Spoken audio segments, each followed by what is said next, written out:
Alright, everybody, so I should be going live in just a moment. I'm doing the last minute sharing on social media, and then we will be getting started. So just bear with me just for a moment.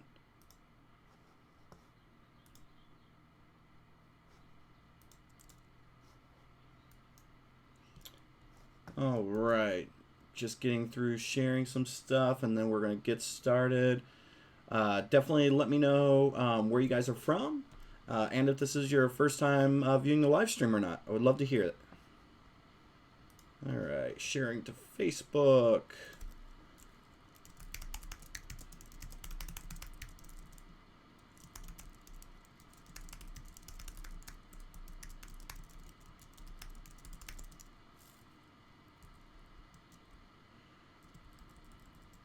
It's a great Friday. I'm having a good day. Hopefully you guys are too.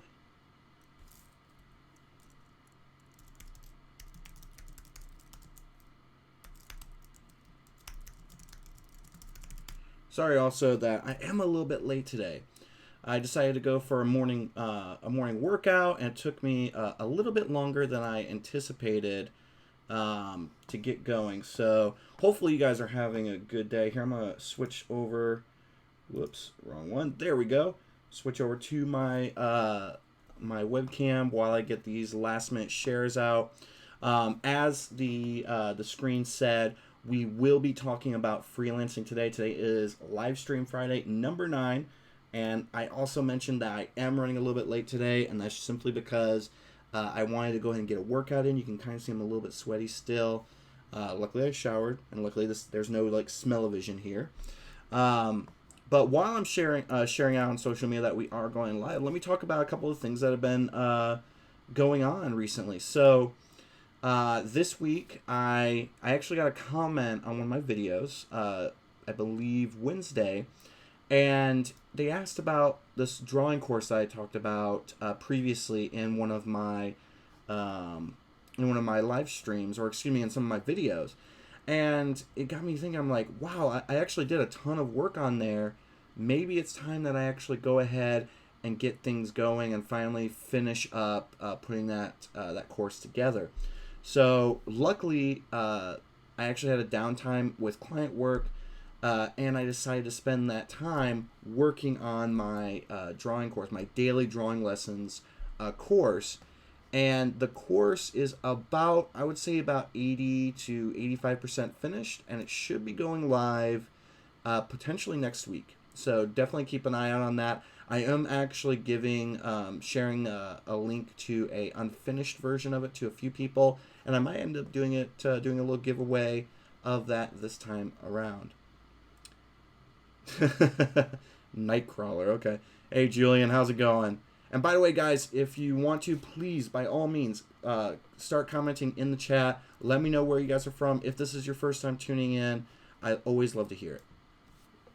Okay, I think that is the last one. Let me make sure. All right, let me close out some other tabs here so we can get this live stream going all right with no interruptions. All right, so as the starting screen said, today is live stream Friday number 9, and we are going to be talking about freelancing. Now, freelancing is something that a lot of people always have questions about. And I also want to mention that if you guys have questions, please definitely let me know in the chat. I am definitely open to answering any and all questions that you may have. One thing that I will talk about, whoops, excuse me, there we go. One thing that I will talk about with freelancing first is I'll talk about some of my history with freelancing. All right, so I've been creating my entire life, doodling, drawing, illustrating, and some of my early freelancing projects came about from actually doing Dragon Ball Z drawings and Pokemon drawings. Kids in elementary school and middle school would actually pay me 50 cents or $1 to create little illustrations for them, draw their favorite, Dragon Ball Z character or Pokemon or Yu-Gi-Oh character, all these different things. And that's really where it started. But in high school in 2003, 2004 was the first time I ever used like Illustrator and Photoshop. I never used it before. Hey, Audrey Media, I think that's how you pronounce it. Great to have you, first timer. Awesome. And by the way, guys, let me know when you guys come in. Please tell me where you guys are from, and if this is your first time here, or if you've been here for my live streams. Hopefully, I'm back into the groove of doing these things. I did one last week, but then I took about 2 to 3 weeks off for Creative South. Anyway, back to what I was talking about. So when I was doing that, when I first was learning different things with Illustrator and Photoshop, I started getting my first real freelancing projects. And those tended to be things as simple as like, a business card, or it could have been graduation invitations. Like there were so many different things that would pop up that I would create. And so and mind you, these projects, like at the time I was like between 14 and like 17 years old, and I was getting paid anywhere from $25 for a business card design to maybe $100 to get graduation invitations created and stuff like that. And so I was doing this, all while I was in school. I was actually using my high school's computers to create all this. And so, I was finding ways of doing freelance. And my first big freelance project during this time ended up being a branding project. It was a logo project. Some local person who my graphic arts teacher got me in contact with, she needed a logo. It ended up being a $250 project, which for being, a high school student, that was great. I loved it. And I created this fun, if I remember correctly, I don't have the files anymore. If I do, they're hidden somewhere in the deep, dark reaches of my hard drives. But it was some light bulb with arms and waving and stuff like that. It was really, really corny logo design. And I got paid $250. I got paid 50% up front and 50% at the finish. But we completed the project and everything, and that was my first real touch of actual design, of actual freelancing.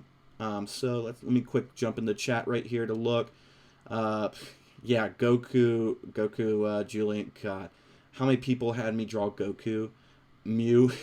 Really, I would have think you would have been a Pikachu person. That was one that I drew so much, was Pikachu. Luckily, I got pretty good at it. Hey, Shiraz Khan. Hi, Charles. Adra Orlando, Florida. I have not been back to Orlando, Florida since 2001. God, it's been that long. I went to Disney World and Orlando Studios, Universal Studios, and I haven't been back there since. But I have a lot of friends from Orlando that go to Creative South, so maybe I might have met you there. Let's see. I cannot pronounce this name. I can probably pronounce the last name. Garafi. Hello, Garafi from Morocco. Charles from Tennessee. Not first timer here. I normally just lurk.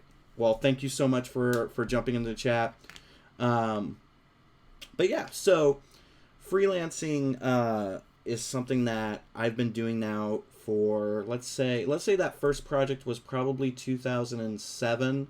So I've been doing freelancing now for 11 years. 11 years now doing freelancing.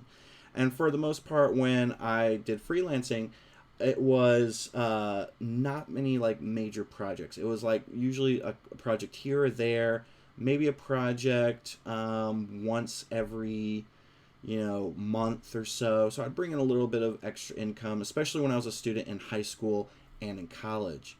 Hey, Barry Edwards, great to see you again. Hey, Joel. Me and Joel were actually talking today about a new collaboration that might be happening. So really excited about that.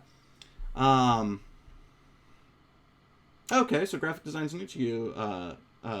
Is it Audrey Media? Is that how you pronounce it? Glad to see that you jumped in into the live stream for that. Okay, so let me see. So when it comes to freelancing, and by the way, guys, I'm gonna just start talking about freelancing off the cuff. But if you guys have any particular questions that you might have about freelancing, definitely just jot them out in the chat, and I will try to answer them one by one in depth for you guys. And by the way, for all those of you tuning in, this will be recorded. This is being recorded, and it will be shared on YouTube later on. So if you happen to have to leave or something like that, you can always come back and rewatch it. Okay.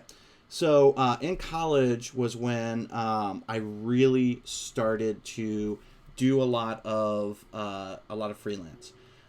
It was, in fact, for a majority of my college career, it was my main source of income, because I didn't really have a job. I had one job in college during my junior year to my senior year, working at Office Max in the imprint, the design area. And I worked there for, I think, like 6 months or so. And I did a lot of in-house design there, as well as printing and all the other boring stuff. But for me, freelancing was my main source of income. And it ended up being during my college time of doing freelancing that I ended up getting my first major freelancing client, which eventually turned into what you all know as Cards Against Humanity. And so originally how that came about was I was playing an on-campus game on my college campus called Humans vs. Zombies. Does anyone out there remember Humans vs. Zombies? A lot of people actually don't tend to remember, so it'd be cool if any of you guys do. But Humans vs. Zombies was a fun game of tag that was played on campuses, where you had humans and you had zombies, you had Nerf guns and socks that were thrown and bandana. It was a fun time. And I got so into the game, and it really helped me break out of my shell in college, that I decided to create all these like propaganda-like posters. I just learned about propaganda posters in art history class, and so I decided that I wanted to create some really cool like WPA inspired propaganda posters for Humans vs. Zombies. So I went off and I created, I think, like 2 or 3 different posters just for my campus game. Didn't get paid for it. I ended up paying myself to go get it printed at Office Max and put them up all over the campus. And someone in the art department said, hey, why don't you actually post that on the Humans vs. Zombies website? And so I went on there, and they had an area where people could post, like, you know, the fan art that they created or posters and things like that they created. And I ended up sharing with them a couple of the posters I made. Within a few days of posting that, all of a sudden I get an email from one of the founders of Humans vs. Zombies. If you follow Cards Against Humanity, you may have heard this guy. His name's Max Temkin. Well, Max reached out to me, and he was like, hey, I love your posters. Would you be interested in making some posters like this to be shared with, you know, other people? And I was like, yeah, sure. I'd definitely be down to doing that. And so we started talking, and he asked me, you know, do you have a website where you put up all your freelancing work and stuff? And I was like, no, I've never had a website. And he ended up helping me build my first ever website, what eventually would be rockyrourke.com. And I ended up learning a lot from him. We did a few projects together for Humans vs. Zombies. And then I believe, and I could be wrong with these years, but then in, I think, 2010 or 2011, when Cards Against Humanity was launched through Kickstarter, he reached out to me, and he was like, hey, man, you know, I don't know if you saw, but we just had a successful Kickstarter with Cards Against Humanity, and we want to do a fun project with you for creating illustrations for a email marketing campaign for Christmas. We just shipped out all of our first edition, like the first runs of Cards Against Humanity, to all of our Kickstarter people. We're now getting in another shipment for Christmas, and we want to start sending out emails to everybody to announce that, hey, we're going to be shipping out more Cards Against Humanity boxes. And so I ended up creating a few illustrations for him. It was just a $500, I think, project. And we ended up going from there to creating a few other projects together over the course of about 2.5 years. And I ended up working with them on and off on those. I think we probably created maybe about 4 or 5 projects together. I think it brought in, and by the way, I'm very honest about some of this stuff. I think it brought in maybe about $2 to $3, maybe even $4,000 worth of work total over those 2 to 2.5 years. Which for a college student, that's a lot. That's good money. And so, basically, like, on top of doing that stuff for Cards Against Humanity and working with Max, I ended up also doing work with him on other stuff, like working with the Democratic Party, doing a couple of posters for people running for Congress, as well as a poster or two for the Democratic National Convention, which was really cool. And so I got to do a lot of stuff through him. Eventually, though, as the years progressed, we had a falling out, and so I think we talked briefly last summer for the first time in a few years. But honestly, like, that was one of my favorite clients and favorite starts when it came to freelancing. So the cool thing is that to pull from it here, like, let me just bring that back a little bit. You never know what is going to end up becoming a major project or becoming a major client.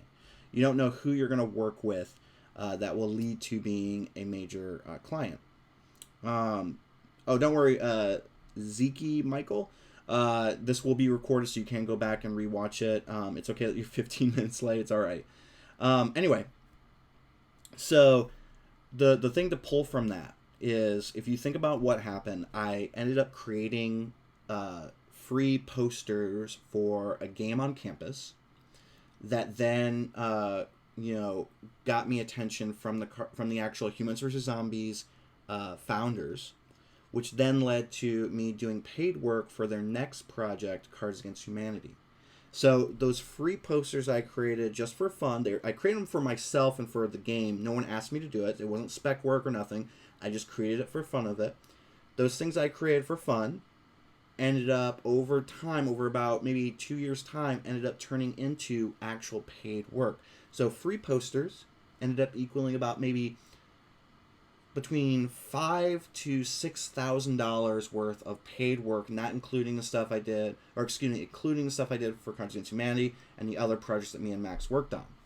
So that then brings up one of my favorite things to talk about when it comes to freelancing, which is side projects. Side projects are definitely one of the most important things for you to do if you are wanting to break into doing freelancing. Side projects end up turning into paid work.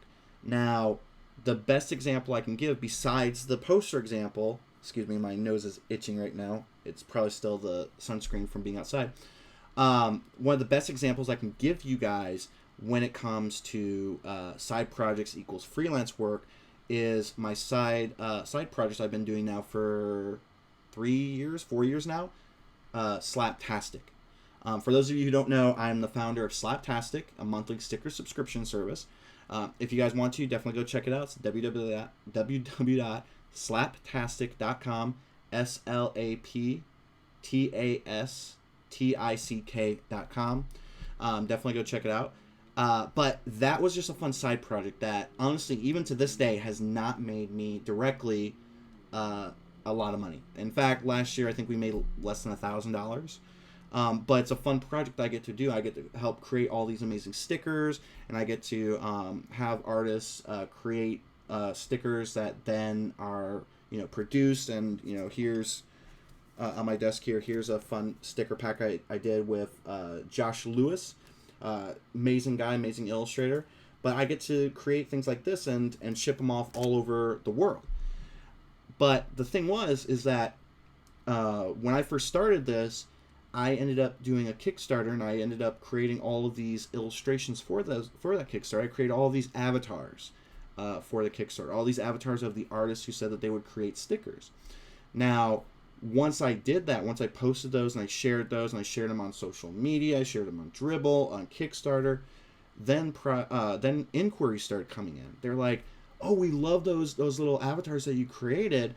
Would you be interested in doing an animation project for Facebook?" Slaptastic, Facebook. Blows your mind, right? It showed me instantly the power of side projects. This thing that I spent, 20, 30, 40 hours on creating all of these little avatars, for free, because no one was paying it to me to create them. I was creating them to just promote this project that I had, the side project I had. That ended up turning into, let's see, if I try and go back and think of all the connections I've made because of those avatars I created for Slaptastic, or even just Slaptastic in general, I would say it's probably brought into me about between $30,000 to $50,000 worth of projects.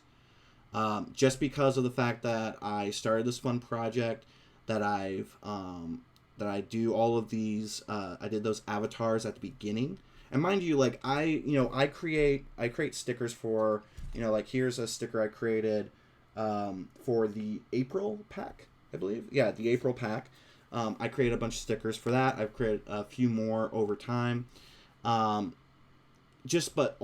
that like initial avatars, that right there brought in probably about $10,000 to $15,000 of work, just that alone. These side projects that we create and that we produce and we put out there and we promote, they can bring in a lot of freelancing attention. And sometimes you'll get inquiries that don't end up happening, but other times you'll get inquiries, excuse me, a little tired, but you'll get these inquiries that come in and you're able to get so much from them. Let's see. It's always the work that you do for yourself that gets the best paid work. It usually doesn't pan out the same way if you try to do the work for others for free. People can see the passion in the work that you do for yourself. That is very correct. Cirque Works Art Labs. That is very, very true. I will tell you this right now, that the majority of inquiries that come in, that people, excuse me for scratching my nose because this is like bugging me too. The majority of freelancing inquiries that come in are not for things that are for paid work. Meaning, when I post stuff onto Instagram that are for client work and things like that, generally, I don't see as big of a return through social media from those. But it's the things that I put out there that are just like fun little illustrations I create or fun little side projects I put together that tend to give a big, massive return. Another good example of that is the Stranger Things illustrations that I created back in 2016. I created those right after I was fired from my last job. And I was just like, I fell in love with the Stranger Things series, and I was like, you know what? Let me try out this new style that I've been working on, that I've been practicing on, and try it out with doing some Stranger Things characters. That project right there also has probably brought in, let's see, I would say between $20,000 or $30,000 worth of work over the last 2 years, or excuse me, year and a half. And so it's like when you look at those like fun side projects, they're a lot of fun to create. They get a lot of creativity out there. They get a lot, it helps prevent, creative block when it comes to, client work and things like that. But it also allows for those moments where you have downtime.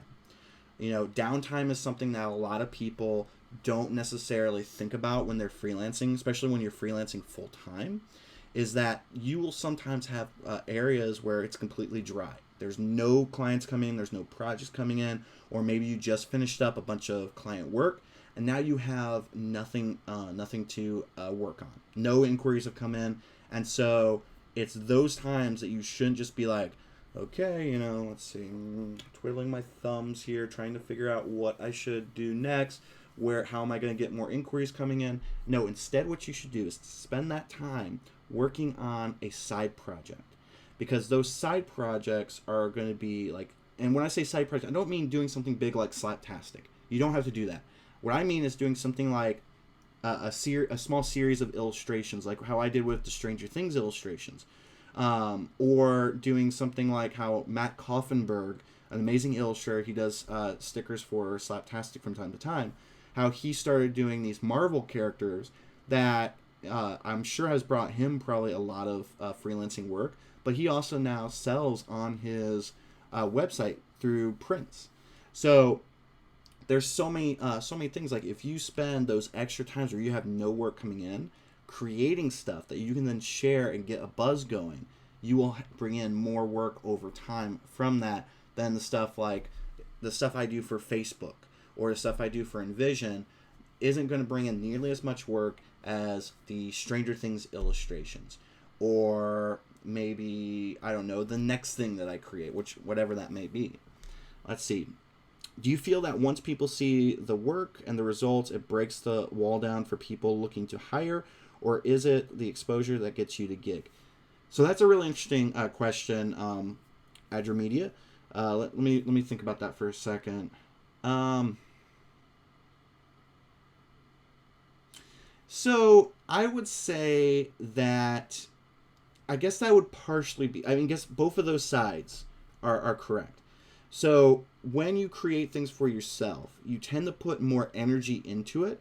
You have more enthusiasm. You have more creativity than the things that you create for other people.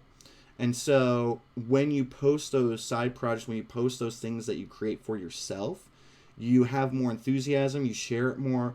You tend to write more about it, and you tend to get better feedback from it. And the big thing is that it is exposure. Exposure is huge.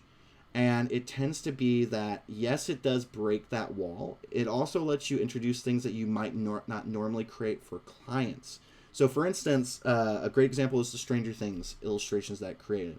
And by the way, if you want, you can check out my website, www.rockyrourke.com, and you can check out the Stranger Things illustrations so you have an idea of what I'm talking about. Before those Stranger Things illustrations, I never really had a freelance client or project that did that style. Now, I was starting to do that style a little bit here and there, but no one was asking for it. I tried pitching it. People turned it down. They wanted, one of my other styles that I did a lot more of, my flat vector illustration styles.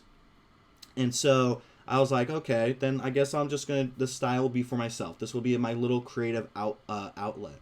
And so I ended up creating the Stranger Things series. Fast forward maybe a month or two, I would say 2 months. Envision app, which is an amazing platform. They have now designed software and things like that. They reached out to me and they're like, hey, we would love for you to do these illustrations in the same style as your Stranger Things illustrations, but we want you to create a series of Halloween costumes that only designers would know for an upcoming blog post. And I was like, wow, okay, so this is someone who wants a style finally. This is actually a pretty good thing. And by the way, what Julian just said about exposure on your own terms, yes, it's exposure on your own terms, because, and I'll come back to this style. But anyway, exposure on your own terms, because when you create something, you decide when it can be shared. Not a client, not a client's client. You get to decide when it gets to be shared. So you can share the heck out of it. You can share the process of it. You can share so much. But when you share those things, like with the Stranger Things and the Envision work, that was finally someone who wanted that style of illustration. Now, after that, there wasn't a whole lot of people that wanted me to create things in that style. I think I maybe had one more project within like the year's time that elapsed for that one. But then Envision came back to me and they're like, hey, we want you to do another series of illustrated characters for Halloween in that same exact style. Then after that, more and more projects started coming in that wanted me to create in that style. For instance, off the top of my head, a new superhero brand for kids with autism came to me that wanted to use that style of illustration. I actually helped sell that style, but we ended up using that. I just created sticker designs for Adobe Live based on that style. You might have seen that on my Instagram. I posted about it yesterday. But now I'm using that style a lot more. And so I'm getting a lot more clients that are coming in that want that specific style. So that was a style that I wanted to create in, and so I posted about it. I posted things about it. Then I started getting a little bit more client work. One client project came in. I still went through and created illustrations in that style, and eventually more and more people started wanting that style in particular. And that style actually ends up bringing in more money because it takes a lot more time and energy to produce. So you can kind of see there, like where that kind of comes in. I guess your question, Adria Media, which is that it does break down the wall, but it's not just about the actual like finished product. It's also about the process behind it as well, because like once when you look back at the Stranger Things illustrations to where, like, for instance, the Adobe Live illustrations are now, you can see a big difference. They're the same style, but you can see a big difference in the way that things have progressed. And to be honest, like I think that style is actually one of my favorite styles I've ever created in, even more than my flat illustration style, which tends to bring in a lot more work. And finally, I'm taking a water break.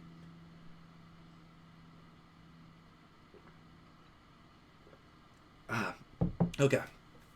You guys have no idea how much talking for even half an hour can take out of you and can really drain your batteries. Okay. So now that we talked a bit about that, let me ask, does anybody have any questions about freelancing, about what I just talked about? Thank you so much, Adria Media, for asking that question. That was a really good question. Let me see here while I'm waiting to see if there's any questions. Let me see if there's anything in my AMAs that might have come through. Let's see. Okay. So, one of the biggest questions that I receive about freelancing, and it's probably a question that most of you probably think about, even if you are not, if you're not freelancing full time, if you're just part-time freelancing, is how do you go about finding clients? How do you go about bringing clients in? And I kind of have answered that. I kind of have answered that with all of this stuff, and what I mean by that is it's literally creating work, putting out work. If you just put out the work that your clients have you make, or if you just put out the work that you do, let's say if you're a student, if you just put out the work that you create in class, you're not going to get inquiries come in. But if you spend time and you go about, like, even once a day, spending an hour a day just creating something, even if you don't have any freelance work, you're just creating something, putting it out there on Dribbble, Instagram, Behance, wherever it is that you put your content out on, you will start creating a bigger following, and you'll start bringing in more and more work from that. Now, one thing that you should always think about with freelancing is figuring out what is the best social media channel for you, because social media is the number one key for finding clients and projects. Sometimes, like, a lot of people will use things strictly like Dribbble, or they might use Behance. In reality, you should be using both, and you should be using even more than that. Instagram is definitely a great source because you're able to use so many hashtags. People are able to find you organically, and it's a great platform overall. There's also Facebook. There's also Twitter. A lot of times when I've started to work on freelancing when I've tried to find freelancing clients, I'll go onto my Facebook page and I'll start just looking at my friends list, and I'll start thinking about who I could possibly reach out to see if they need any illustration help. On top of that, on top of social media, if, like, maybe social media is not your thing, you're not a wallflower, you prefer to actually get out there and go, then I would actually suggest that you go and go to conferences, go to design conferences, go to creative conferences.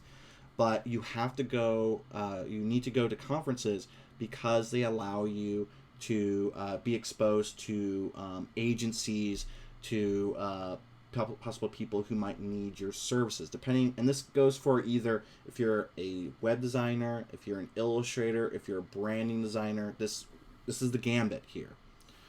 So Noah, sometimes it pays to do free work. So honestly, I will be straightforward with this. I am absolutely 100% against spec work or free work. Now, when it comes to, like, let's say if I have a client who I really like the client, we have a nice partnership, I can see us working together over a long period of time, I might put in a little extra effort and might do a couple free things for that client. But I never suggest that anyone should do free work for clients at all. And now, when you're a student, I even suggest not doing free work for that. But when you create stuff for things that you are passionate about, that's a whole different story. For instance, what I talked about earlier on about doing the free posters for Humans vs. Zombies, that was something I was passionate about doing. I didn't create that. People didn't ask me to create that for free. I created that for myself because I wanted to see more people playing my game, the game that I was playing on campus. There's times where I will... why am I having brain fart right now? I created an illustration for the March on Washington recently with the Parkland students. And, no one asked me to create that, but I created it because I wanted to. So, I think that is definitely... Oops, and it looks like we're having a little bit of latency issues. I'm sorry about that, guys. But I honestly feel like if someone comes to you and they offer you the famous quote is like, oh, well, if you create this for free, you get great exposure. No. You get no good exposure from creating things for free. Now, and let me rephrase that, you get no great exposure from creating things for free for other people versus creating things for yourself.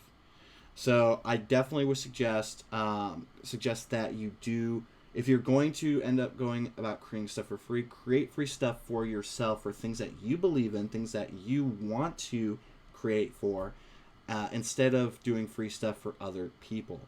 And also watch out for scams out there too, because sometimes there'll be things where it's like you can really instantly tell that this is, okay, something is not right about this, but I mean, when it comes to Noah, like what you talked about, which is like free work, it's very difficult. It's very difficult to talk about because you literally have different sides of the coin when it comes to people. Some people believe that free work is a good thing. Some people believe that free work is a bad thing. And honestly, like I've had so many situations. Like I did free work in college, and I did free work in high school for companies and people because I thought it was great exposure that it could lead to getting more work or it could lead to other things. And guess what?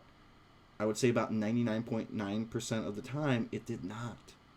Now, that being said, if let's say to kind of show you a way that doing free work could work, could work for you, would be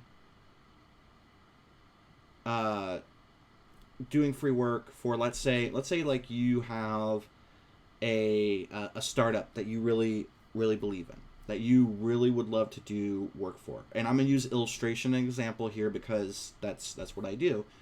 Then what I would do is I would create just a fun illustration that kind of supports what they're doing, apply their logo to it, and just mention and like post it, or like you don't even have to include their logo, but mention in social media when you share it that hey, wow, like I am so inspired by this startup's message and what they're doing. I created this fun illustration for them. They didn't hire me for this. I just created it because I believe in their brand's message. Now, if you tag them in it, if you tag them in hashtags and things like that, the chances are that they're going to see that. And there's a possibility, I would say maybe about 25% possibility that they might even reach out to you about using that. Now, in those cases, you can let them use it. Don't charge them for it. Let them use it, because then that's exposure that you are creating for yourself, because you shared it first, and then they're wanting to share it with their followers as well, and they might not even ask you permission to share it. They might retweet and be like, "Hey, look what this local illustrator created for our startup," because they believe in our brand message. And so then the exposure is really working for you, because you created it first, and then they're now sharing it, and that's when the real exposure happens. But if people just come to you and they're like, "Oh yeah, if you create these 12 illustrations for us, you'll get great exposure," no, don't do that. Please do not go about doing that. Let's see.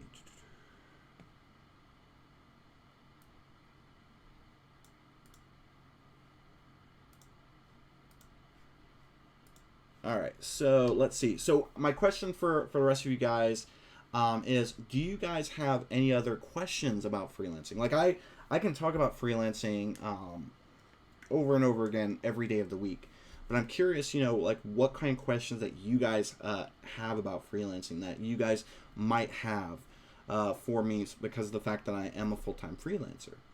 And actually that brings up a good question in my head that I would like to talk about. And that is making that jump from being a employee at a company to being a full-time freelancer. And because I have people asking me this all the time. People reach out to me and they tell me, they're like, "Oh, I would love to be a full-time, a full-time freelancer for design, for web design, for illustration, for branding and whatnot." And they ask me, what is like one of the number one piece of advice that you have for me. Now, I can tell you guys right now, the biggest piece of advice that I can give you for making the jump from being part-time freelancing to full-time freelancing is make sure you are prepared for that. And what I mean by that is there are so many things, so many steps that you have to do in order to be a full-time freelancer. Remember that, number one, you do not have a guaranteed income coming in. You have to put in a ton of work in order to make sure that your business is surviving. Number two, it is a business now. It is not just a hobby. It's not just a way to bring in extra little bits of income. It's a thriving, living thing. Hey, Jimmy. It is really something that you have to think about, and you have to put time in. And I'll talk more about the business side of things because that is huge. And then finally, you have, and I guess this is kind of goes back to the first part, but you have to make sure that you have security. You have to have security in that you have a certain amount of cash in the bank, a certain amount of money saved up, to where you are prepared if you have a month, 2 months, 3 months, if not more, where you have no projects coming in, no money coming in, nothing coming in, you have a backup plan. When I made my jump to full-time freelance, I was fired from my job. I didn't have enough time. I had like maybe $1,000 in my savings account. I was given no severance, and so I was just thrown into the lion's den. But by the time, I would say about maybe a month or 2 months after that happened, I had $20,000 in the bank. I wish I had that now, but at the time I had $20,000 in the bank, saved up, ready to go in case I needed it. And I did all of that in less than 2 months' time by freelancing, working my butt off, like really, really working hard. So what I suggest for everybody is that if you're talking about making the jump from being part-time freelancer to full-time freelancer, be prepared for it. Have money in the bank. Have at least 3 to 6 months worth of money in the bank. I can tell you right now, I don't have 3 to 6 months worth of cash in my bank account. I have maybe, if I really lived tight to my belt, I could probably live 2 months off of my savings in my savings account that I have right now. But I can tell you this, like, it's something where you have to make sure that you are prepared, that you're ready. Now, if you are pushed into that situation, like how I was, then you have to buckle down and you have to really work hard. You have to work more than the 40 to 60 hours a week that you were working your day job. I was working about 50 hours a week at my previous job. I ended up working for the first 3 to 4 months of being full-time freelance, 80 plus hours a week doing my freelancing. And it really showed, and it really showed at the end of the year when you took the 3 months that, was it 3 months? No, 4 months that I worked from losing my job to the end of the year. I made I made more than what I made during my entire the 8 months worth of salary that I made at my previous company. So you have to really make sure that you are ready for these things. Now, like I mentioned a little bit ago about business, you can't look at this as just like, oh, I'm just creating things, I'm just having fun. It is actually a thriving, hopefully a thriving business that you have to be prepared for. You have to be prepared. You have to, make sure that you actually have a business entity created, usually through an LLC. This is for those of you who are in the U.S. Excuse me. Once you go full-time freelance, you need to make sure that you are protected and you have an LLC created. And you also need to make sure that you have an accountant who can help you when it comes time for taxes.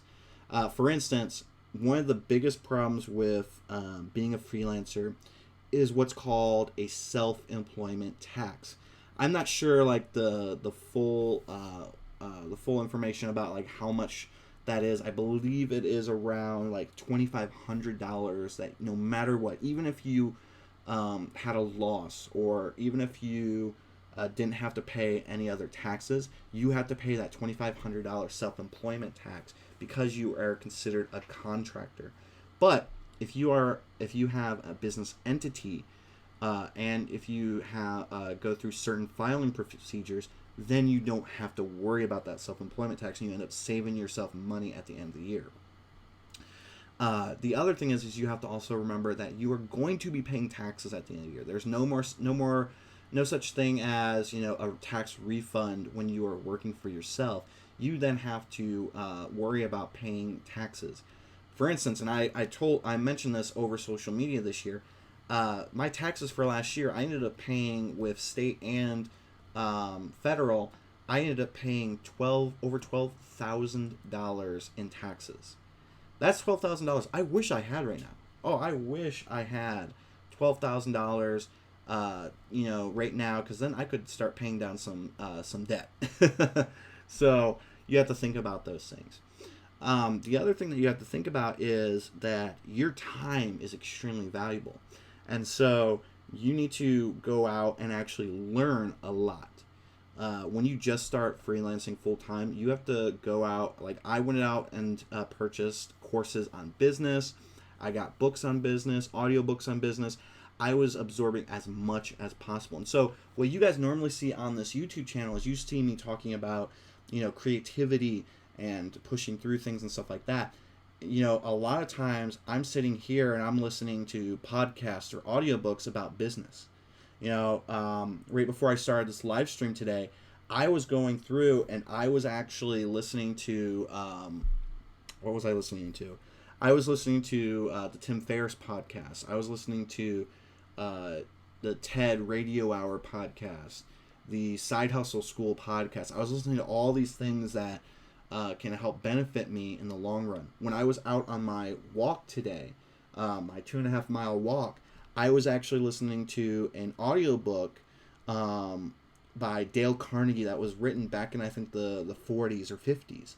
And so I do all this stuff because I know that this stuff is going to benefit me in the long run. Like even here off to the side here, I have books like, Start With Why by Simon Sinek. Or let's see, $1 Million Referrals by Alan Weiss. I've got all these things. Like I've got more books now, I think, about business, about strategy, and about thinking than I do about art books. Like I have so many books. I feel like there's books in every single room of this house of just nothing but business and thinking, money management and stuff like that. So you really have to grow up, and you really have to push yourself a lot when it comes to that. One of the biggest traps as a freelancer that I've found is the trap of, or excuse me, it is a trap. It's the trap of thinking that you can just go out and do anything, go on vacation whenever you want, or do this or do that. It's a fallacy. It's not true. In reality, when you're a freelancer, you cannot just go and be like, oh, I'm going to take off a week and I'm going to go, to Europe or whatever. You can't do that. And the reason why is because, let's say that you've built this train of like resources. You've got, this steady work that's coming in. Once you go and like, oh, I'm going to take a week off, you go off to Europe and you don't do any business at all. When you come back, that train has derailed, or it has stopped completely, and it is not moving forward. So then you have to rebuild. You have to go through and double up your efforts to work harder so that that train can start moving again, and you can start bringing in those projects, bringing in that work. And so I've actually had to learn from that myself over and over again, especially the first year I was doing freelancing. I ended up taking, I think, like 3 or 4 vacations, which was the first I'd ever done. I don't really take vacations, and that was the first time I ever really took any vacations. When I got back from those vacations, every single time, my train of steady projects and income coming in was gone. It was derailed. It was destroyed. I had to go back in and double up my efforts to keep going, keep moving, keep pushing forward, and keep bringing in that work so that I didn't have to worry about going a month without having any projects.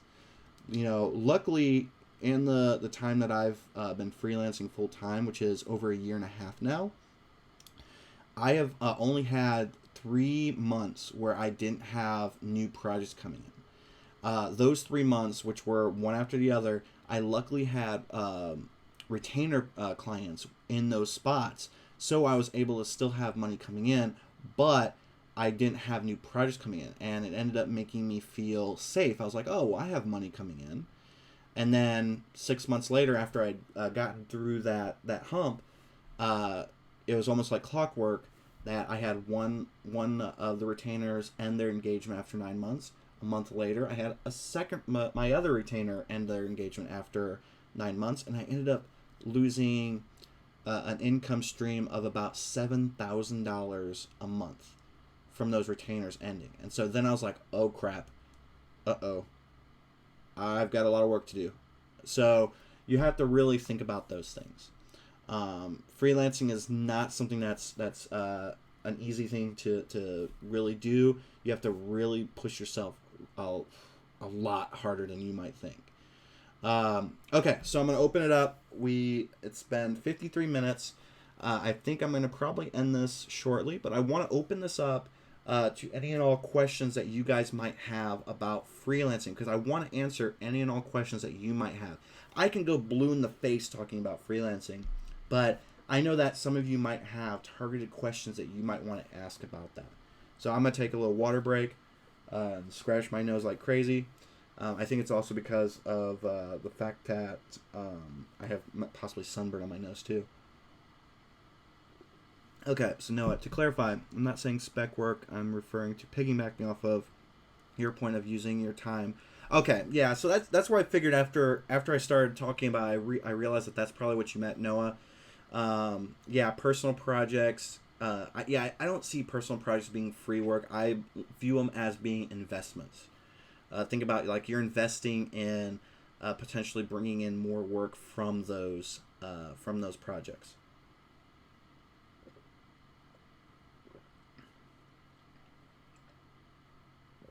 Oh man. Sorry, I was just checking on my dog.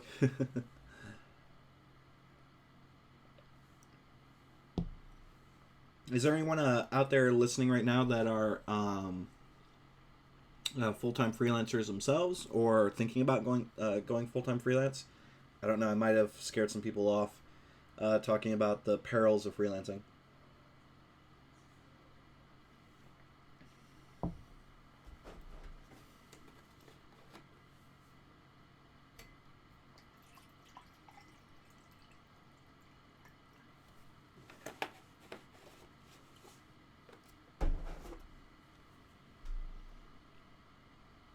Yes, I agree, Noah. Like, spec work is definitely a no go. Unless it's for like I said, unless it's stuff that you believe in.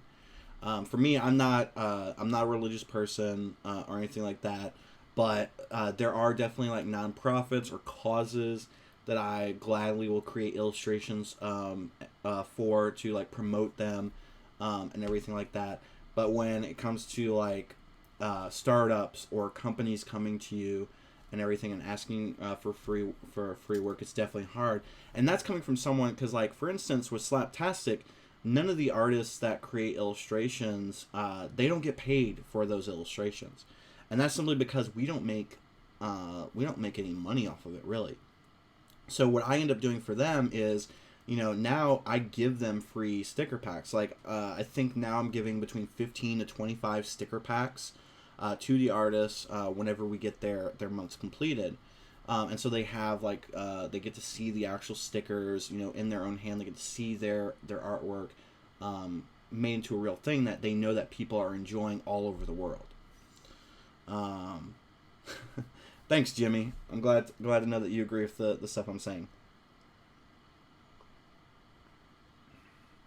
And honestly, like I've said this so many times that now that I'm freelancing on my own full time, um, it's something where I don't think I will ever work for another company. And that's just because I love the freedom of being on my own, of choosing when I work, what I work on, and everything like that. And so I feel like I can't work for another company again because of that.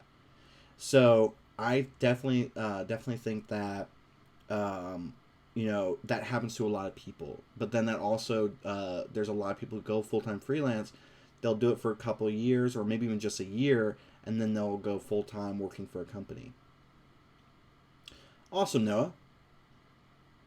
Full time designer and freelance illustrator on the side. Yeah, that's basically what I was doing at my last job. I was a UI UX designer for an agency here in San Diego, and then I was doing full time, or excuse me, yeah, it felt like full time freelance on the side. I would work between 40 to 50-hour weeks, sometimes even 60-hour weeks, and then I would come home and I would work for about anywhere from 2 to 6 hours a night on freelancing, because unfortunately my job did not give me nearly enough money to live. There was no way for me to support myself, my mom, and everything on the amount of money that I was making from that company. And so I had to supplement that with freelance. And it was something I realized quickly that I was making close to my salary just doing freelance. And to the point that my old job was so stressful, I ended up, when I started working there, I had just lost a lot of weight. And by the time I left, I had gained, I would say, almost or around 80% of that weight back because of the stresses of the job. And so it's something very difficult for me to think about, the fact that I allowed myself to be there for that long, and to allow myself to be put through the ringer like that, like not being paid enough, and just like suffering through and having to also work doing freelance at night in order to just pay the bills or just to basically live. Um, and so it's like that's another reason why I don't think I would ever I would ever work for another company again.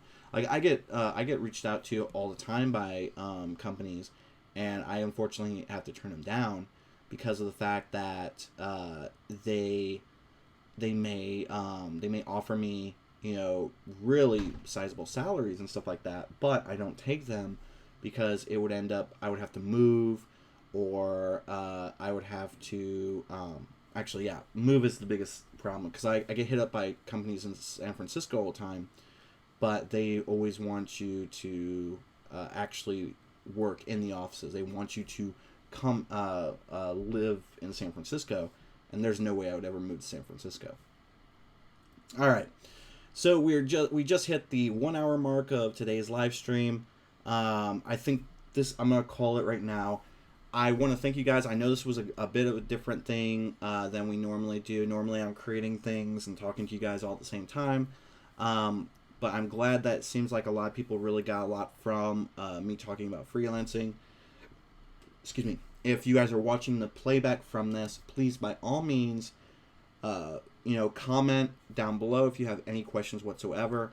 I'll also say one more time that I am coming out with a drawing course that will hopefully be going live next week. Hopefully next week when you guys watch me live on here, the course will have gone live, and I can talk a bit more about that. But as always, I really hope that you guys have a great weekend. Don't worry if you're just tuning in. This is recorded. There will be a playback to this a little bit later. It will go up on my YouTube channel.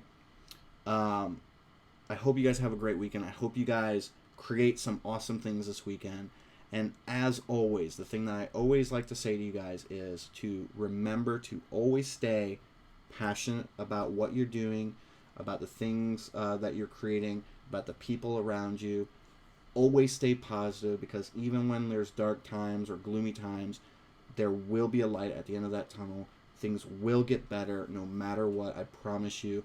And always stay creative, because when you stay creative, you're able to stay passionate, you're able to stay positive, you're able to create things that will help bring you out of those dark times, that will help you keep those passions that you have alive.